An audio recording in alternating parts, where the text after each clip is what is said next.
नमस्कार, स्वागत आहे तुमचं माझ्या YouTube चॅनल मध्ये। आज मी बनवणार आहे बिना बेसनचा ब्रेड पकोडा, जे खायला खूप टेस्टी आणि क्रिस्पी लागतात।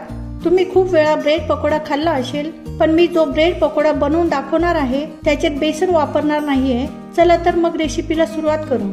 त्याच्यासाठी मी अर्धा किलो उकडलेले बटाटे घेतलेत। याची वरची साल काढून घेतली आहे। बटाटे चांगले मॅश होतील इतके बटाटे आपल्याला उकडून घ्यायचे आहेत। यांना मॅश करून घेऊ, तसे जास्त बारीक करायचे नाहीये। बटाट्यांना मी मॅश करून घेतले।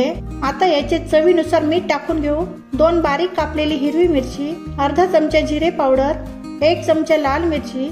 लाल मिरची तुम्ही तुमच्या चवीनुसार कमी जास्त करू शकता। कापलेली कोथिंबीर, ब्रेड क्रम्स टाकून घेणार आहे। हे ब्रेड क्रम्स मी घरीच बनवून घेतलेत। मी 4 ब्रेडचे ब्रेड क्रम्स बनवून घेतले होते।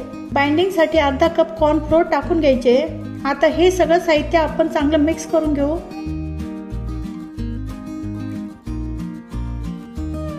हे सगळं साहित्य मी मिक्स करून घेतलंय।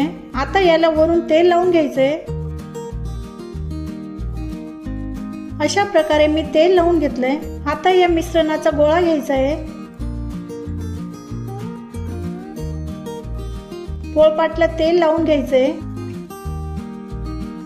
नंतर त्याच्यावर हा गोळा ठेवून लाटण्याने लाटून घ्यायचा आहे आणि हाताने चारही बाजूंनी एकसारखे करून घेऊ। नंतर सुरीने याचे चारही बाजू कट करून घ्यायचे आहे आणि आपण ब्रेड पकोडे बनवतो तसे अर्धे कट करून घेऊ। हे कट करून झाले। आता आपण याला फ्राय करून घेऊ। तेल गरम झालेले आहे।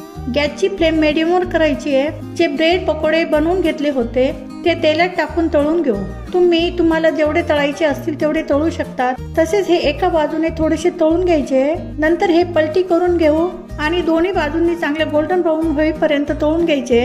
आता याचा कलर गोल्डन ब्राऊन झालेला आहे। हे तळून झालेले। आता हे मी काढून घेते। बिना बेसन ब्रेड पकोडे बनवून तयार आहे। तुम्हाला माझी रेसिपी कशी वाटली ते कमेंटने सांगा। माझ्या व्हिडिओला लाईक करा, शेअर करा आणि माझ्या चॅनेलला सबस्क्राईब करायला विसरू नका। माझी व्हिडिओ बघितल्याबद्दल धन्यवाद।